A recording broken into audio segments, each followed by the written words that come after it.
Hi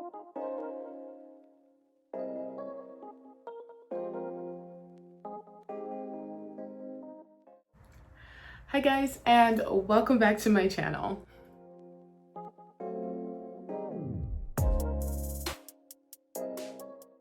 As you can see from the title of this video, I am going to be showing you how to do a Bantu knot out on mini locks slash starter locks slash baby locks slash sister locks, whatever you want to call them. I'm just going to be showing you how I do it, especially on my DIY Microlocs. And this is a style that I love. I used to do this on my loose natural hair, and I'm pretty sure you can still do it on loose natural hair. I just wanted to see if I could recreate it with my locks, and I think I did a pretty good job. So if you guys want to see how I did my hair and you want to learn how to do your hair like this, just keep on watching and I will see you in the video. So for this style, you're going to need some water and you are going to need your oil of choice. I'm using my DIY hair oil. I love this thing so much. So you want to start off with creating this dome shape around your head like a bowl cut and spritzing your hair with a little bit of water just so that your hair is manageable. You don't want to work with your hair while it's dry because it will still cause breakage. What I personally like to do is take a section from the crown of my head and make my first Bantu knot. And with this one, I am going to twist it forward towards my forehead. That way my hair will lay forward and not backwards or in a weird direction. I want it to fall forward to give my hair that full look. And I'm just trying to show you my length, but it was a complete failure.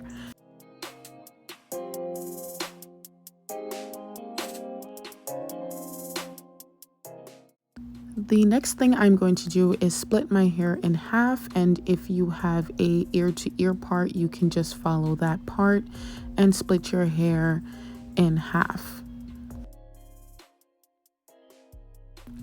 I am going to start off by taking a section right over my ear, and I'm going to twist that down and make a Bantu knot. And whatever I do on one side, I'm going to do the exact same thing on the other side. That way I can make sure that my curls are even and my hair is going to have a well-rounded shape. Also, don't forget that the smaller your Bantu knots are, the more defined your curls will be, and it will probably last a lot longer. But if you wanted to do your Bantu knots bigger, then feel free to do so.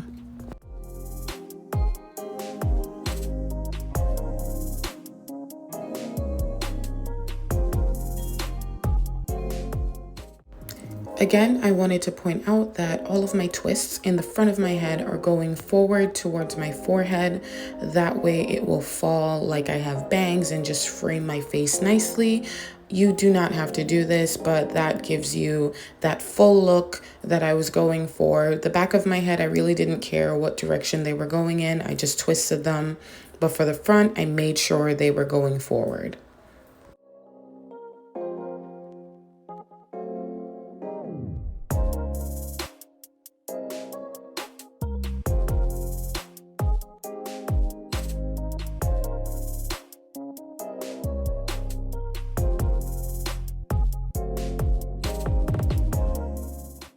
If the front of your hair is long like mine, you can spray your hair with a little bit more water if you have a lot of shrinkage, and I definitely have a lot of shrinkage.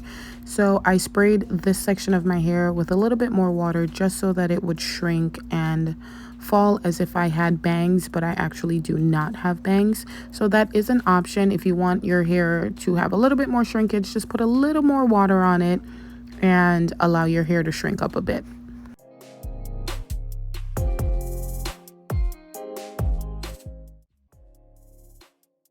I am all done with the front of my hair, and I have a total of 11 twists going so far. And now we are going to attack the back and just add our Bantu knots in back there.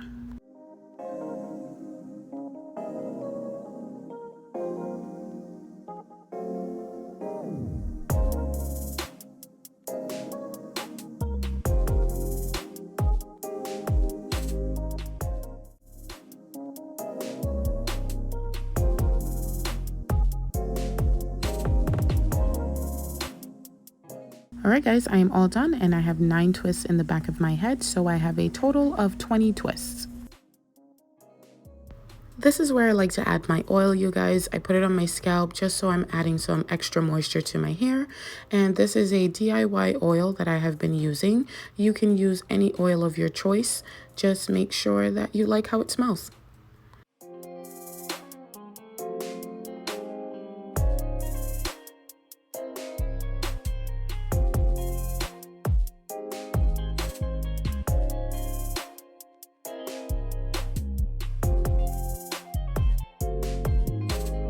Now it's the next day and I'm going to go through and unravel my Bantu knots.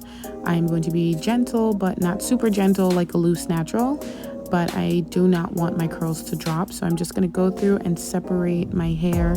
If I had a pick, I would be doing my fluffing with a pick, but I'm going to fluff with my fingers after separating my hair.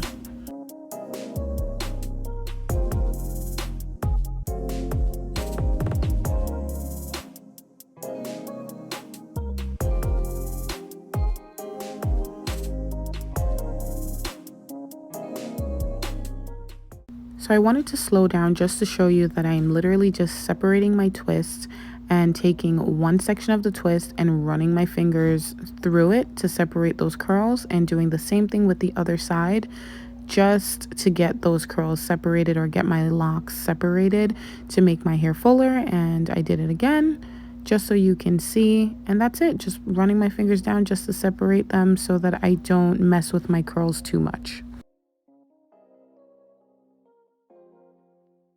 This is what my hair looks like without it being fluffed per se. And you can see that my curls are all over the place and my locks are kind of flying everywhere, but it's okay. We're going to fluff it out and get it going. So instead of a pick, obviously, I am just using my fingers and running my hands through my curls. This is the exact same thing I would be doing if I was using a pick. I would be focusing on my roots more. So because my hair is a little bit more flexible and it won't frizz out, I can play around with my curls a little bit more, and I'm combing them forward and just fluffing them out, separating my locks individually to give myself that fullness I'm going for. And you can do this until you have the desired look. So I'm going to keep going until I get that big curly fro that I'm looking for.